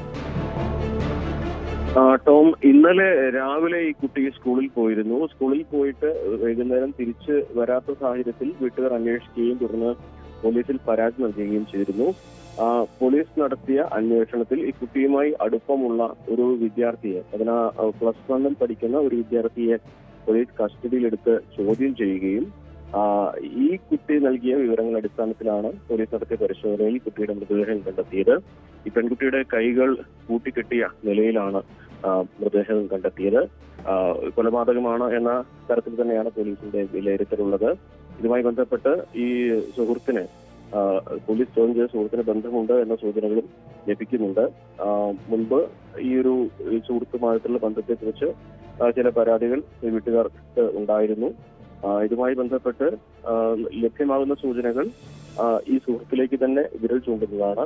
ഈ കുട്ടിയും 16 വയസ്സ് പ്രായപൂർത്തിയാവാത്ത കുട്ടിയാണുള്ളത്. രണ്ടുപേരും ഒരു സ്കൂളിൽ തന്നെയാണ് പഠിക്കുന്നത്. ഇന്നലെ സ്കൂളിൽ വിട്ടതിന് ശേഷമായിരിക്കാം ഈ കുട്ടി ഈ ഇത്തരത്തിലൊരു സംഭവം ഉണ്ടായത് എന്നാണ് കരുതുന്നത്. കുട്ടി സ്കൂൾ യൂണിഫോമിൽ തന്നെയാണ് എന്നാണ് മനസ്സിലാക്കാൻ കഴിയുന്നത്. കാരണം പോലീസിന്റെ സംഘം ഇപ്പോൾ സ്ഥലത്ത് ഇൻക്വസ്റ്റ് നടപടികളും മറ്റു പരിശോധനകളും പൂർത്തിയാക്കുകയാണ്. ഇതിനുശേഷമേ കൂടുതൽ കാര്യങ്ങൾ വ്യക്തമാക്കാനാകൂ എന്നാണ് പോലീസ് പറയുന്നത്. രണ്ടുപേരും പ്രായപൂർത്തിയാവാത്തത് കൊണ്ട് തന്നെ ഇതുമായി ബന്ധപ്പെട്ട് പേരും മറ്റും വെളിപ്പെടുത്തുന്നതിലും നിയമപരമായ തടസ്സങ്ങൾ കൂടിയുണ്ട്. ടോം.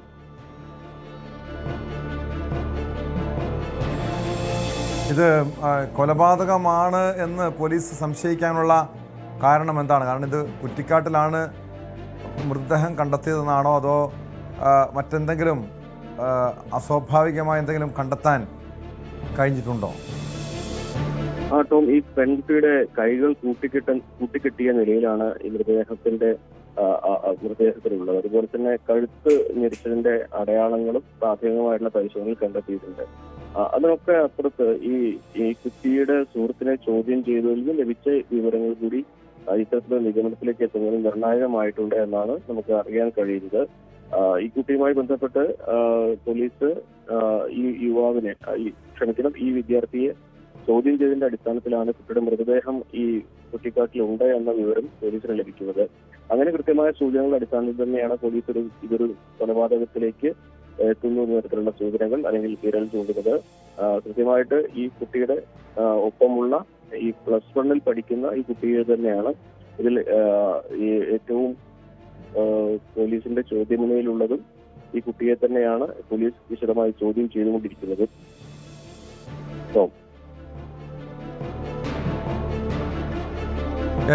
വ്യക്തമാണ്. CV അനുമോദാണ് മലപ്പുറത്ത് നിന്ന് വിവരങ്ങൾ നൽകിയത്. മലപ്പുറം കരുവാരക്കുണ്ടിലാണ് സ്കൂൾ വിദ്യാർത്ഥിനിയെ ദുരൂഹ സാഹചര്യത്തിൽ മരിച്ച നിലയിൽ കണ്ടെത്തിയത്. കൊലപാതകമെന്നാണ് സംശയം. സുഹൃത്തിനെ പോലീസ് കസ്റ്റഡിയിലെടുത്ത് ചോദ്യം ചെയ്യുകയാണ്. രണ്ടുപേരും പ്രായപൂർത്തിയാകാത്തവരാണ്. കൊല്ലം മൈനാഗപ്പള്ളിയിൽ യുവാവിനെ അച്ഛനും ജ്യേഷ്ഠനും ചേർന്ന് തലക്കടിച്ച് കൊലപ്പെടുത്തി. സൊസൈറ്റി മുക്ക് സ്വദേശി സന്തോഷാണ് മരിച്ചത്. ഇയാൾ മാനസിക പ്രശ്നങ്ങളുള്ള ആളെന്നാണ് വിവരം. അച്ഛൻ രാമകൃഷ്ണൻ, സഹോദരൻ സനൽ എന്നിവരെ ശാസ്താംകോട്ട പോലീസ് കസ്റ്റഡിയിലെടുത്തു. വിവരങ്ങളുമായി വിനീഷ് ചേരുന്നുണ്ട്. വിനീഷ്, എപ്പോഴായിരുന്നു ഈ സംഭവം? എന്താണ് കൊലപാതകത്തിലേക്ക് നയിച്ച കാരണം? ഇത് കഴിഞ്ഞ ദിവസം രാത്രിയിലായിരുന്നു ഇത്തരത്തിലുള്ള ഒരു സംഭവം ഉണ്ടായത്. അതിദാരുണമായ സംഭവമാണ്. കൊല്ലം മൈനാഗപ്പള്ളിയിലാണ് അച്ഛൻ ഇളയ മകനെ കൊലപ്പെടുത്തി എന്നുള്ളൊരു വാർത്തയാണ് ടോം. ഇത് ഈ അക്രമം, അതായത് കൊലപ്പെടുത്തിയതിനു ശേഷം ഈ ഒരു കൃത്യം ആരും അറിഞ്ഞിരുന്നില്ല. പുലർച്ചെയാണ് ഈ ഒരു സംഭവം അറിയുന്നത്. അച്ഛനും മൂത്ത മകനും ചേർന്ന് ഇളയ മകനെ കൊലപ്പെടുത്തുകയായിരുന്നു. ടോം സൂചിപ്പിച്ചതുപോലെ തന്നെ ഇളയ മകന് മാനസിക രോഗത്തിന് ചികിത്സ തേടിയ ആളാണ്. ഇത് കൊലപ്പെടുത്തിയ രീതി തന്നെ അതിക്രൂരമായ രീതിയിലാണ്. കട്ടിൽ പിടിച്ച് കിടത്തി കണ്ണിൽ മുളകുപൊടിയിട്ട് തലക്കടിച്ച് കൊലപ്പെടുത്തുകയായിരുന്നു എന്നാണ് പോലീസിന് ഈ അച്ഛൻ മൊഴി നൽകിയിരിക്കുന്നത്. കാരണം ഇത്രത്തോളം ഒരു അക്രമം നടത്തിയ ആളാണ് ഈ കൊല ചെയ്യപ്പെട്ട ആളെന്ന് പറയുന്നു. കാരണം മുൻപും സമാനമായ രീതിയിൽ വീട്ടിൽ പ്രശ്നങ്ങളുണ്ടായിരുന്നു. മാനസിക രോഗത്തിന് ചികിത്സ തേടിയ സമയത്തുണ്ടായിരുന്നു. ഈ സഹോദരൻ തമ്മിലുണ്ടായ ഒരു പ്രശ്നത്തിൽ അച്ഛൻ ഇടപെട്ടു. അത് വലിയൊരു കയ്യാങ്കളിയിലേക്ക് എത്തിയെന്നാണ് പോലീസിന് ഇവർ മൊഴി നൽകിയിരിക്കുന്നത്. ഈ സംഭവത്തിന് ശേഷം ഇന്ന് പുലർച്ചെ ഈ അച്ഛൻ തൊട്ടടുത്തുള്ള ഒരു ജനപ്രതിനിധിയെ ഈ വിവരം അറിയിക്കുകയും ജനപ്രതി വന്ന് നോക്കിയപ്പോഴാണ് ഇത്തരത്തിലുള്ള സംഭവം അറിയാൻ കഴിഞ്ഞത്. ഉടൻ തന്നെ പോലീസ് വിവരം അറിയിക്കുകയായിരുന്നു. എന്തായാലും ഈ അച്ഛനെയും മകനെ ഇപ്പോൾ പോലീസ് അറസ്റ്റ് ചെയ്തിട്ടുണ്ട്. ഇളയമകന്റെ ശരീരം ആശുപത്രി മോർച്ചറിയിലേക്ക് മാറ്റിയിട്ടുണ്ട് കേട്ടോ.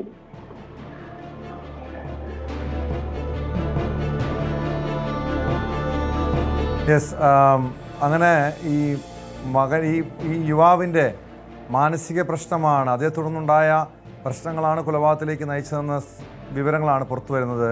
വിനീഷ്, അങ്ങനെ പതിവായി ഇവരുടെ വീട്ടിൽ പ്രശ്നങ്ങൾ ഉണ്ടായിരുന്നോ? തീർച്ചയായും ടോം, അങ്ങനെ തന്നെയാണ് നമുക്ക് നാട്ടുകാരിൽ നിന്നും ജനപ്രതിനിധിയിൽ നിന്നും ഒക്കെ അറിയാൻ കഴിയുന്നത്. പോലീസിൽ നിന്നും അത്തരത്തിലുള്ള വിവരം തന്നെ അറിയുന്നുണ്ട്. കാരണം ഈ അച്ഛൻ പോലീസിനോട് വെളിപ്പെടുത്തിയത് അങ്ങനെയാണ്.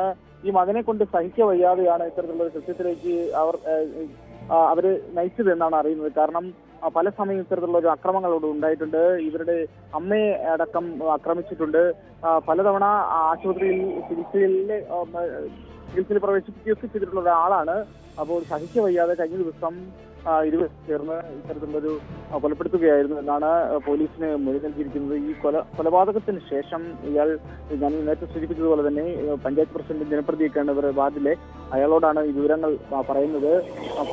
അങ്ങനെയാണ് പോലീസിലേക്ക് വിവരം അറിയിക്കുക. ഇവർ കീഴടങ്ങുകയും ചെയ്തു എന്നുള്ളതാണ്. എന്തായാലും ഇത് അതിദാരുണമായ ഒരു സംഭവമാണ്. ഇങ്ങനെ മാനസിക രോഗത്തിനൊക്കെ ചികിത്സ തേടുന്നു, അപ്പം വീട്ടിലിങ്ങനെ അക്രമം ഉണ്ടാകുന്നു. ഒരു പിതാവിന്റെ ഒരു ഈ സ്വന്തം മകനെ വ്യക്തമാണ്. വിനീഷാണ് വിവരങ്ങൾ നൽകിയത്. കൊല്ലത്താണ് യുവാവിനെ അച്ഛനും സഹോദരൻ ചേർന്ന് ക്രൂരമായി കൊലപ്പെടുത്തിയത്. സ്പോട്ട് ലൈവിന് പോകുന്നത് മംഗളൂരുവിലേക്കാണ്. മംഗളൂരു ബെൽത്തങ്ങാടിയിൽ 15-കാരനെ ദുരൂഹ സാഹചര്യത്തിൽ കുളത്തിൽ മരിച്ച നിലയിൽ കണ്ടെത്തിയ സംഭവം കൊലപാതകം. മരിച്ച സുമന്തിന്റെ തലയിൽ വാൾ പോലുള്ള ആയുധം കൊണ്ടുള്ള 3 മുറിവുകളുണ്ടെന്ന് പോസ്റ്റ്മോർട്ടം റിപ്പോർട്ടിൽ വ്യക്തമായി. കുട്ടിയെ പുള്ളിപ്പുലി ആക്രമിച്ചിരിക്കാമെന്നാണ് നാട്ടുകാർക്കിടയിൽ അഭ്യൂഹങ്ങൾ പരന്നിരുന്നത്. സംഭവത്തിൽ പ്രത്യേക സംഘം രൂപീകരിച്ച് അന്വേഷണം ഊർജിതമാക്കി. വിവരങ്ങളുമായി KV ബൈജു ചേരുന്നു. ബൈജു, ഇതെന്നായിരുന്നു ഈ സംഭവം, ഈ കൊലപാതകം നടന്നത്? ആരെങ്കിലും ഈ സംശയമുണ്ടോ?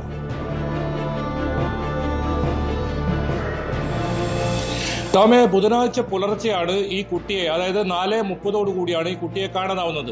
ഈ വീടിന് തൊട്ട് സമീപത്തുള്ള ഒരു ക്ഷേത്രത്തിൽ ഈ ധനുമാസ പൂജയുമായി ബന്ധപ്പെട്ട് ഈ കുട്ടി പതിവായി പോകാറുണ്ട്. അവസാന ദിവസമായ ബുധനാഴ്ച രാവിലെ പുറപ്പെട്ട കുട്ടിയെ പിന്നീട് കാണാതാവുകയായിരുന്നു. അങ്ങനെ നാട്ടുകാർ തെരച്ചിൽ നടത്തുന്നതിനൊടുവിലാണ് ഈ കുളത്തിൽ ഇങ്ങനെ മരിച്ച നിലയിൽ കണ്ടെത്തുന്നത്. പിന്നീട് വെൻലോക്ക് ആശുപത്രിയിൽ, ജില്ലാ ആശുപത്രിയാണ് മംഗളൂരുവിലെ, വെൻലോക്ക് ആശുപത്രിയിൽ നടത്തിയ പോസ്റ്റ്മോർട്ടത്തിലാണ് ഈ ഒരു കണ്ടെത്തലുണ്ടായിരിക്കുന്നത്. അതായത് ഇതൊരു കൊലപാതകമാണെന്ന ഒരു സ്ഥിരീകരണം വരുന്നത്. അതായത് തലക്ക് 3 ആഴത്തിലുള്ള മുറിവുകളുണ്ടായിരുന്നു. ആ മുറിവുകളാണ് മരണകാരണം എന്നാണ് പറയുന്നത്. അതായത് വാള് പോലുള്ള ഏതെങ്കിലും ആയുധം കൊണ്ട് അങ്ങനെ വെട്ടേറ്റതാകാം എന്നാണ് സംശയം. പക്ഷേ എന്താണ് ഈ കുട്ടിയെ, 15 വയസ്സുകാരനായ ഈ സുമന്തിനെ ഇത്തരത്തിൽ കൊലപ്പെടുത്താനിടയെ കാരണമെന്ന് കണ്ടെത്താൻ സാധിച്ചിട്ടില്ല. പോലീസ് സംബന്ധിച്ച് പ്രത്യേക സംഘത്തെ രൂപീകരിച്ച് അന്വേഷണം വ്യാപിപ്പിച്ചിട്ടുണ്ട്. ഏതായാലും ഈ കുട്ടി ഏതെങ്കിലും ചെറുത്തുനിൽപ്പിന് തയ്യാറായിട്ടുണ്ടാവില്ല. ഈ കുട്ടിക്ക് ഈ തലക്ക് അടിയേറ്റപ്പോൾ തന്നെ ബോധരഹിതനാവുകയും പിന്നീട് ഈ കുളത്തിൽ കൊണ്ട് ഇടുകയായിരിക്കുമെന്നാണ് പോലീസിന്റെ ഒരു നിഗമനം.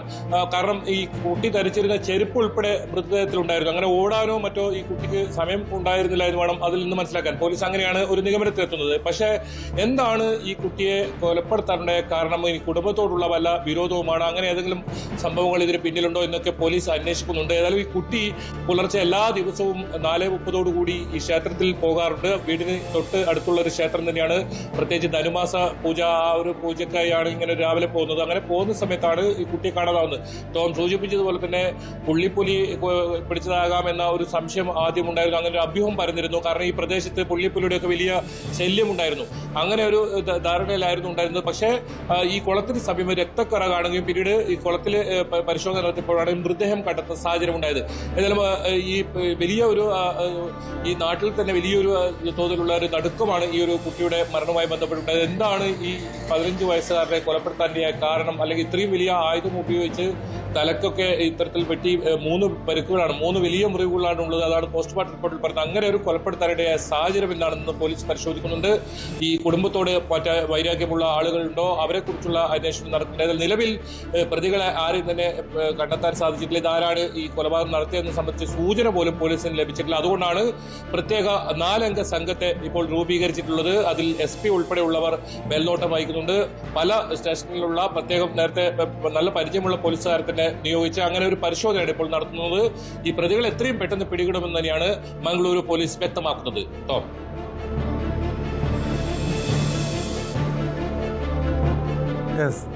KV ബൈജു ആണ് വിവരങ്ങൾ നൽകിയത്. ശബരിമല സ്വർണ്ണമോഷണത്തിൽ UDF കാലത്ത് ദേവസ്വം ബോർഡിനെതിരെയും അന്വേഷണം. 2017 വാജ്യവാഹനം തന്ത്രിക്ക് കൈമാറിയത് ചട്ടങ്ങൾ ലംഘിച്ചെന്നാണ് കണ്ടെത്തൽ. നിയമവിരുദ്ധമായാണ് വാജ്യവാഹനം തന്ത്രി കൈക്കലാക്കിയത്. കോൺഗ്രസ് നേതാവ് പ്രയാർ ഗോപാലകൃഷ്ണൻ പ്രസിഡന്റായിരിക്കെയാണ് വാജ്യവാഹനം കൈമാറിയത്. വാജ്യവാഹനം ദേവസ്വം ബോർഡ് സ്വത്തെന്ന് വ്യക്തമാക്കുന്ന രേഖകളും പുറത്തുവന്നു. വിവരങ്ങളുമായി സാരംഗ് സുധാകരൻ ചേരുന്നുണ്ട്. സാരംഗ്, ഈ സ്വർണ്ണമോഷണ കേസിൽ അന്വേഷണം യഥാർത്ഥത്തിൽ നടക്കേണ്ടത് രീതിയിലാണ് ഇപ്പം മുന്നോട്ട് പോകുന്നത്. കാരണം നമുക്കറിയാം, ഈ പ്രധാനപ്പെട്ട ആളുകളിലേക്ക്, ഉന്നതരിലേക്ക് അന്വേഷണം എത്തിയിട്ടില്ല. അതിനിടെ സോണിയാഗാന്ധിയെ ഉണ്ണികൃഷ്ണൻ പോയിട്ട് കണ്ടു എന്ന് പറഞ്ഞ് UDF കൺവീനറെ ചോദ്യം ചെയ്യുന്നു പറയുന്നു.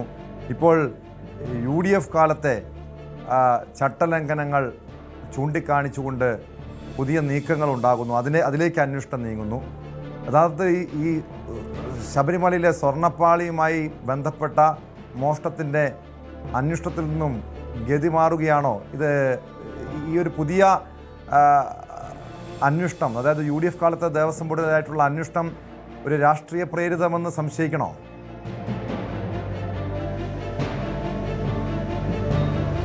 ടോം, അത്തരത്തിൽ നമുക്ക് മനസ്സിലാക്കാൻ കഴിയുന്ന വെച്ച് നോക്കുകയാണെന്നുണ്ടെങ്കിൽ അത് ഇടതുപക്ഷത്തിൻ്റെ കാലഘട്ടത്തിൽ മാത്രമല്ല ഇതിനു മുൻപും ശബരിമലയുമായി ബന്ധപ്പെട്ടുള്ള കൂടുതൽ ക്രമക്കേടുകൾ നടന്നിട്ടുണ്ട്. ഇതിന്റെ ഒരു അതായത് ഈ ഒരു 2019 മുതൽ നടന്ന ഒരു സ്വർണ്ണക്കൊള്ളയിൽ മാത്രം ഒതുങ്ങി നിൽക്കുന്ന ഒരു വിഷയമല്ല, ഈ ഒരു സർക്കാരിന്റെ കാലഘട്ടത്തിൽ മാത്രം നടന്ന ഒരു ഒറ്റപ്പെട്ട സംഭവമല്ല എന്ന് ചിത്രീകരിക്കാൻ വേണ്ടി കൂടിയായിരിക്കണം ഇത്തരത്തിലുള്ളൊരു കൂടുതൽ അന്വേഷണം വ്യാപിപ്പിക്കാനുള്ളൊരു നീക്കം നടക്കുന്നത്. കാരണം തദ്ദേശ തെരഞ്ഞെടുപ്പിലടക്കം ഇത് വലിയ രീതിയിൽ തിരിച്ചടിയായിട്ടുണ്ട് എന്ന് CPM അടക്കം വിലയിരുത്തിയിരുന്നു. അതുകൊണ്ട് തന്നെ ഇനി വരുന്ന നിയമസഭാ ഇലക്ഷനിലും ഇത് കൂടുതൽ തിരിച്ചടി വരാത്ത രീതിയിൽ കൈകാര്യം ചെയ്യണമെങ്കിൽ ഇതിനു മുൻപും ഇത്തരത്തിൽ ക്ഷേത്രവുമായി ബന്ധപ്പെട്ട ക്രമക്കേടുകൾ നടന്നിട്ടുണ്ട്. അത് UDFന്റെ കാലത്തിലടക്കം ആണ് ഈ കാര്യങ്ങൾ നടന്നിട്ടുള്ളത് എന്ന രീതിയിലേക്ക് ഈ കാര്യങ്ങൾ മാറ്റേണ്ട ഒരു ആവശ്യം CPMന്റെ ഭാഗത്ത് നിലനിൽക്കുന്നുണ്ട്. പക്ഷേ ഈ കാര്യത്തിൽ നിലനിൽക്കുന്ന മറ്റൊരു പ്രധാനപ്പെട്ട കാര്യം എന്ന് പറയുന്നത് വാജിവാഹനവുമായി നിലനിൽക്കുന്ന ഒരു പ്രധാനപ്പെട്ട കാര്യമാണ്. കാരണം ഈ ഒരു വാജിവാഹനം കണ്ടെടുക്കുന്നു, തന്ത്രിക്ക് കൈമാറുന്നു, അത് ദൃശ്യങ്ങൾ ഉൾപ്പെടെ പകർത്തിക്കൊണ്ടായിരുന്നു. അതായത് അത്രയും പൊതുപരിപാടിയായിട്ടായിരുന്നു ഈ ഒരു വാജിവാഹനം ഈ ഒരു തന്ത്രിക്ക് കൈമാറുന്നത്. പക്ഷേ അത് കൃത്യമായിട്ടുള്ളൊരു ചട്ടലംഘനമാണ് എന്ന തരത്തിലാണ് അന്വേഷണത്തിന്റെ ഭാഗമായി വെളിപ്പെടുന്നത്. കാരണം 2012 ഉത്തരവ് പ്രകാരം ഈ ഒരു ക്ഷേത്രവുമായി ബന്ധപ്പെട്ട ദൈവികമോ അല്ലാതെ ഭൗതികമായ വസ്തുക്കൾ, അത് ഈ ഒരു ചടങ്ങുകളുമായി ബന്ധപ്പെട്ട അല്ലെങ്കിൽ ഈ ഒരു ക്രിയകളുമായി ബന്ധപ്പെട്ട് ഉപയോഗിക്കുന്നതോ അത് കാലപ്പഴക്കം കാരണം മാറ്റിവെച്ചതോ ആയിക്കോട്ടെ, അത് ഏത് തരത്തിലുള്ള വസ്തുവാണെന്നുണ്ടെങ്കിലും അത് കൈമാറ്റം ചെയ്യാൻ പാടില്ല.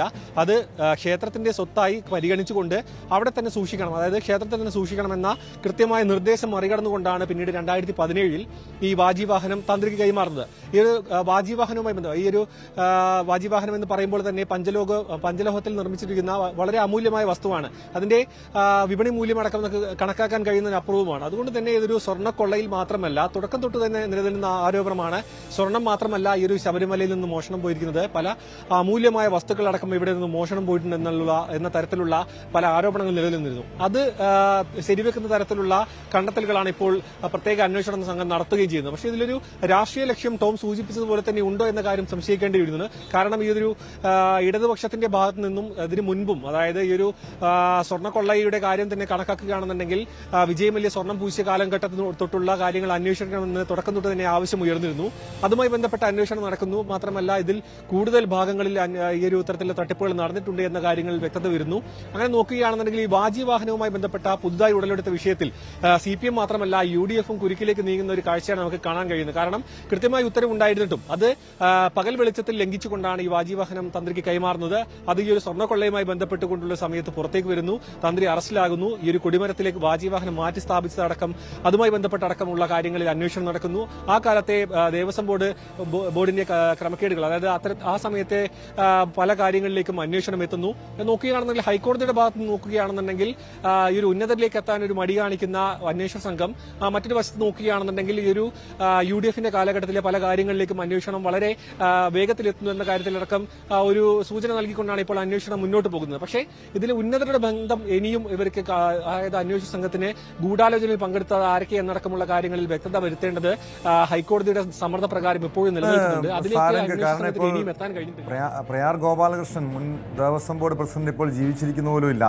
അതിനിടെയാണ് അദ്ദേഹത്തിന്റെ കാലഘട്ടത്തിലെ ദേവസ്വം ബോർഡ് ഭരണസമിതി ചട്ടലംഘനം കാണിച്ചു എന്ന രീതിയിലുള്ള പുതിയ ആരോപണങ്ങളുമായി വരുന്നത്. ഇവിടുത്തെ കേസ് ശബരിമലയിലെ സ്വർണ്ണമോഷണമല്ലേ? എന്തുകൊണ്ട് അതിലേക്ക് അത് ഫോക്കസ് ചെയ്തുകൊണ്ടുള്ള അന്വേഷണം നീങ്ങുന്നില്ല? അവിടെ പ്രധാനപ്പെട്ട പലരെയും സംരക്ഷിക്കാനുള്ള ശ്രമം ഇപ്പോഴും നടക്കുന്നുണ്ടോ? ഈ പാർട്ടി, അതായത് പ്രതികളായിട്ടുള്ളവരെ CPM സംരക്ഷിക്കുന്നു, അവർക്കെതിരെ യാതൊരു നടപടിയും സ്വീകരിക്കുന്നില്ല എന്ന് പ്രതിപക്ഷം ആരോപണം ഉന്നയിക്കുന്നു. കഴിഞ്ഞ ദിവസം ഹൈക്കോടതി പോലും രൂക്ഷമായ വിമർശനം ഉന്നയിച്ചതാണ്. ശരിയായ രീതിയിലാണോ ഇപ്പോൾ അന്വേഷണം നടക്കുന്നത്?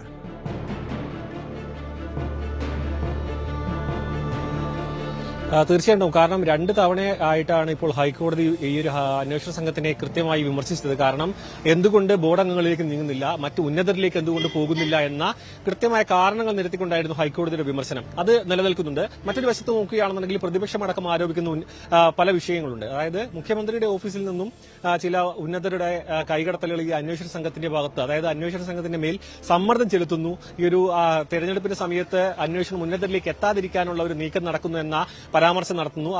പ്രതിപക്ഷത്തിന്റെ ഈ ഒരു വാദം അംഗീകരിച്ചുകൊണ്ട് തന്നെയാണ് ഹൈക്കോടതി വിമർശനം നടത്തുന്നത്. കാരണം ഇത്രയും കാലമായി, അതായത് കൃത്യമായി ഒരു നഷ്ടപ്പെട്ടു പോയ സ്വർണത്തിന്റെ കണക്ക് കണ്ടെത്താനോ അതിൽ എത്ര വ്യാപ്തി ഉണ്ടെന്ന് കണ്ടെത്താനോ അത് ഏതൊക്കെ ഭാഗത്തേക്ക് കൈമാറി പോയിട്ടുണ്ടെന്ന് കണ്ടെത്താനോ ഇപ്പോഴും അന്വേഷണ സംഘത്തിന് വ്യക്തമായ ഒരു ധാരണയിലേക്ക് എത്താൻ കഴിഞ്ഞിട്ടില്ല. മാത്രമല്ല പല സമയത്തും അന്വേഷണം വഴിതെറ്റി പോകുന്ന ഒരു സാഹചര്യം ഉണ്ടായിട്ടുണ്ട്. കാരണം ഡി മണി എന്നൊരു വ്യക്തി ഇതിലേക്ക് വരുന്നു, അന്താരാഷ്ട്ര തട്ടിപ്പ് സംഘവുമായി ബന്ധമുണ്ടെന്ന് പറയുന്നു, പക്ഷേ പിന്നീട് അന്വേഷണ സംഘം തന്നെ ക്ലീൻ ചിറ്റ് നൽകുന്നു എന്ന് പറയുന്നു. അപ്പോൾ തന്നെ മനസ്സിലാക്കാം, അതായത് ഈ ഒരു അന്വേഷണം ശരിയായ ദിശയിലാണോ പോകുന്നത് എന്നൊരു ചോദ്യം നിലനിർത്തിക്കൊണ്ടാണ് ഈ ഒരു മുന്നോട്ട് പോകുന്നത്. അതായത് SITയുടെ അന്വേഷണത്തിൽ ഈ ഒരു ഗൂഢാലോചനയിൽ പങ്കെടുത്ത ആരൊക്കെ എന്ന ചോദ്യം ഇപ്പോഴും നിലനിൽക്കുന്നുണ്ട്. കാരണം ശബരിമല പോലെ ഒരു ക്ഷേത്രത്തിൽ ഒരു ഉന്നതരുടെ പങ്കില്ലാതെ ഇത്തരത്തിലുള്ള വലിയ വ്യാപ്തിയുള്ള ഒരു കൊള്ള നടക്കില്ല. കാരണം ഹൈക്കോടതിയുടെയും സർക്കാരിന്റെയും കർശന ഒരു നിരീക്ഷണമുള്ള ഒരു ക്ഷേത്രമാണ് വിവരങ്ങൾ നൽകിയത്. ഉന്നതരുടെ പങ്കില്ലാതെ എങ്ങനെ ഇത്രയും വലിയൊരു കൊള്ള ശബരിമല പോലെയുള്ള ഒരു ക്ഷേത്രത്തിൽ, ഒരു പ്രധാനപ്പെട്ട ഒരു തീർത്ഥാടന കേന്ദ്രത്തിൽ നടക്കുന്നു എന്ന ഒരു ചോദ്യം തന്നെയാണ്. ഇപ്പോൾ വന്നൊരു പ്രധാനപ്പെട്ട വാർത്തയിലേക്കാണ് സ്പോട്ടിലേക്ക് പോകുന്നത്. കാസർഗോഡ് കുമ്പടാജിയിലെ പുഷ്പലതയുടെ മരണം കൊലപാതകമെന്ന് പോസ്റ്റ്മോർട്ടം റിപ്പോർട്ട്. ശ്വാസം മുട്ടിച്ചുള്ള മരണമെന്ന് പോസ്റ്റ്മോർട്ടം റിപ്പോർട്ടിൽ പറയുന്നു. മോഷണത്തിനിടെയുള്ള കൃത്യമെന്നാണ് പോലീസ് നിഗമനം. പുഷ്പലതയുടെ 4 പവൻ തൂക്കമുള്ള സ്വർണ്ണമാല നഷ്ടമായിരുന്നു. ശരീരത്തിലെ പരിക്കുകൾ പിടിവലിക്കിടെയെന്നും കണ്ടെത്തൽ. വിവരങ്ങളുമായി KV ബൈജു ചേരുന്നുണ്ട്. ബൈജു, ഇന്നലെ തന്നെ ഇതുമായി ബന്ധപ്പെട്ട ചില സൂചനകൾ വന്നിരുന്നു, പക്ഷേ പോസ്റ്റ്മോർട്ടം റിപ്പോർട്ടിൽ ഇത് കൊലപാതകമെന്ന് വ്യക്തമാക്കുകയാണല്ലേ?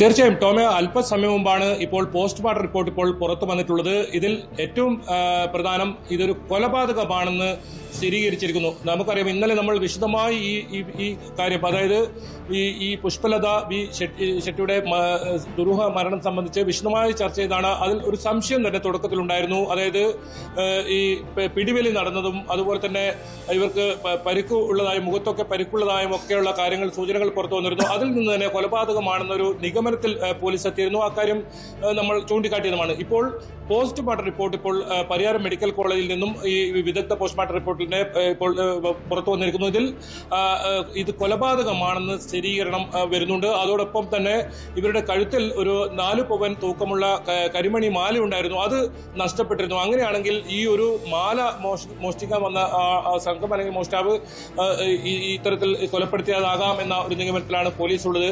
പക്ഷേ അതിനിടയിൽ തന്നെ മറ്റ് ചില ദുരൂഹതകളൊക്കെ ഉയരുന്നുണ്ട്. ഇവരുടെ വീട്ടിനകത്ത് വളകളും അതുപോലെ തന്നെ മറ്റു കുറെ സ്വർണ്ണാഭരണങ്ങളും ഉണ്ടായിരുന്നു. പക്ഷെ അതൊന്നും മോഷണം പോകാത്തൊരു സാഹചര്യമുണ്ട്. അത് നാട്ടുകാരിൽ ചില സംശയങ്ങൾ ഉയർത്തിയിട്ടുണ്ട്. എന്തുകൊണ്ട് അത്തരം മോഷണമാണെങ്കിൽ അത്തരം സ്വർണ്ണാഭരണങ്ങൾ കൊണ്ടുപോയിട്ടില്ല എന്ന്. ഒരു പക്ഷെ ആസൂത്രിതമായ ഒരു കൊലപാതകമാണോ? അതാണ് ഇതിൽ ഏറ്റവും പ്രധാനം ഇനി അറിയേണ്ടത്. അത്തരം പരിശോധന, അന്വേഷണം പോലീസിന്റെ ഭാഗത്ത് ഇപ്പോൾ നടക്കുന്നുണ്ട്. ഏതായാലും പോസ്റ്റ്മോർട്ടം അല്പസമയം മുമ്പാണ് പരിയാരം മെഡിക്കൽ കോളേജിൽ നിന്ന് പൂർത്തിയായത്. സഹോദരിയുടെ മകൾ, ഇവരുടെ സഹോദരിയുടെ മകൾ, ബംഗളൂരുവിലുള്ള സഹോദരിയുടെ മകളുടെ പരാതിയിലാണ് പോലീസ് കേസെടുത്തത്. അവർ സംശയം പ്രകടിപ്പിച്ചതിനെ തുടർന്നാണ് പരിയാരത്തേക്ക് കൊണ്ടുപോയതും വിദഗ്ധ പോസ്റ്റ്മോർട്ടത്തിനായി പരിയാരം മെഡിക്കൽ കോളേജിലേക്ക് കൊണ്ടുപോയതും. അല്പസമയം മുമ്പാണ് പോസ്റ്റ്മോർട്ടം പൂർത്തിയായത്. ഇപ്പോൾ പോസ്റ്റ്മോർട്ടം റിപ്പോർട്ടാണ് ഇപ്പോൾ പുറത്തു വന്നത്. ഇത് ഒരു കൊലപാതകമാണെന്ന് സ്ഥിരീകരണം വന്നിരിക്കുന്നു. ഇനി എന്താണ് ഈ കൊലപാതകത്തിന് കാരണം എന്നത് കണ്ടെത്തേണ്ടതുണ്ട്. CCTV ദൃശ്യങ്ങൾ പരിശോധിക്കുന്നുണ്ട്. ഇതൊരു ഉൾപ്രദേശമാണ്, നമ്മൾ ഇന്നലെ തന്നെ റിപ്പോർട്ട് ചെയ്തതാണ്. ഉൾപ്രദേശമാണ്, അതുകൊണ്ട് തന്നെ ഈ പരിസരത്ത് CCTV ഒന്നുമില്ല. പക്ഷേ റോഡിലും മറ്റും ഉള്ള CCTV വിശദമായി പോലീസ് പരിശോധിക്കുന്നുണ്ട്. അതുപോലെ സൈബർ സെല്ലിന്റെ സഹായത്തോടുകൂടി ഏതെങ്കിലും മൊബൈൽ ടവറുകൾ, ഏതെങ്കിലും ഫോണുകൾ ഇവിടെ എത്തിയിട്ടുണ്ടോ എന്ന കാര്യം നോക്കുന്നുണ്ട്. പോലീസ് ആ രീതിയിലെല്ലാം അന്വേഷണം നടക്കുന്നുണ്ട്. ഏതായാലും പ്രതികളെ കണ്ടെത്താനുള്ള അന്വേഷണം ഊർജിതമാക്കിയിട്ടുണ്ട്. ഇത് കൊലപാതകമാണെന്ന ഒരു സ്ഥിരീകരണമാണ് ഇപ്പോൾ വരുന്നത്.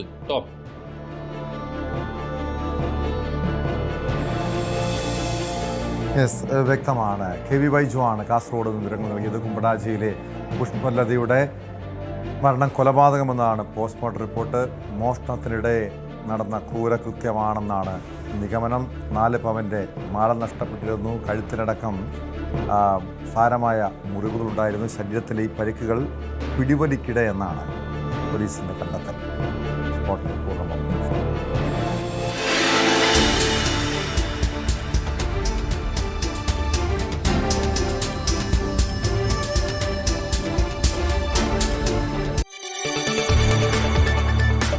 കൂടുതൽ വാർത്തകൾക്ക് News 18 Keralam YouTube channel subscribe ചെയ്യുക.